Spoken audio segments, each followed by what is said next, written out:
देखिए, आप उस राहुल गांधी जी के ट्वीट को देखेंगे और फिर मल्लिका अर्जुन खड़गे जी के ट्वीट को भी देखेंगे, दोनों में समानता तो नजर आती है, लेकिन घटना चीफ जस्टिस ऑफ इंडिया के चैम्बर में घटती है। प्रधानमंत्री जी उसकी निंदा करते हैं, मैं भी उसकी निंदा करता हूं।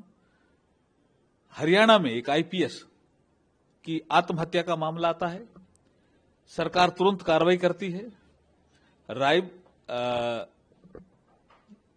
रायबरेली में एक दलित समाज का एक विषय आता है, यूपी की सरकार तुरंत कार्रवाई करती है, लेकिन तीनों को जोड़ते हैं, तीनों को जोड़ करके और बीजेपी आरएसएस को बीच में ले आते हैं।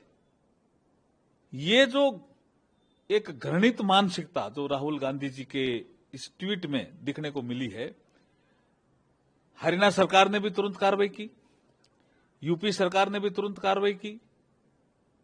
जो सुप्रीम कोर्ट में कोर्ट नंबर 1 में हुआ उसकी हमने निंदा की, और उसके बाद वो बीजेपी आरएसएस को दोष देते हैं।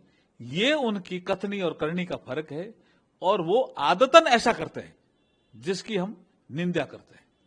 सर, लेकिन मल्लिकार्जुन खड़गे साहब तो एनसीआरबी का डाटा सामने रख रहे हैं कि दलितों के खिलाफ 2013 से लेकर के 23 तक में कितने अपराध बढ़े हैं।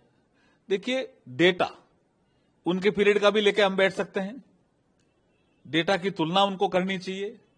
और मैं ये कह रहा हूं, मैं मल्लिका अर्जुन खड़गे जी को ये भी कहना चाहता हूं कि 2014 के बाद दलित समाज की पर कैपिटा इनकम भी बढ़ी है, लोगों की आर्थिक उन्नति भी हुई है, सामाजिक उन्नति भी हुई है, राजनीतिक क्षेत्र में भी उन्होंने अपनी पैठ बनाई है।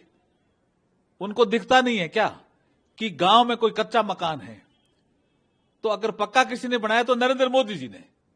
उनकी एक ही पीड़ा है राहुल गांधी जी की कि ये जो प्रधानमंत्री जी की कुर्सी थी, प्रधानमंत्री पद की जो कुर्सी थी, ये नेहरू जी, इंदिरा जी, राजीव गांधी जी के कारण ये नेहरू परिवार के लिए रिजर्व थी। इसमें नरेंद्र मोदी जी कैसे आके बैठ गए? नरेंद्र मोदी जी गुजरात में जब अच्छा काम किया तो जनता ने पसंद किया, जनता ने वोट देकर के, अपना मत देकर के नरेंद्र मोदी जी को प्रधानमंत्री बनाया। राहुल गांधी जी इसके माध्यम से जनता का भी अपमान कर रहे हैं। मतलब कुल मिला जुला करके वो बीजेपी और आरएसएस को इसलिए टारगेट पे ले रहे हैं क्योंकि उनको घटना से कोई संबंध नहीं है बीजेपी आरएसएस का, और हर घटना के बीच में बीजेपी आरएसएस लिया जाता है। हम इस मानसिकता की, ओछी राजनीति की निंदा करते हैं।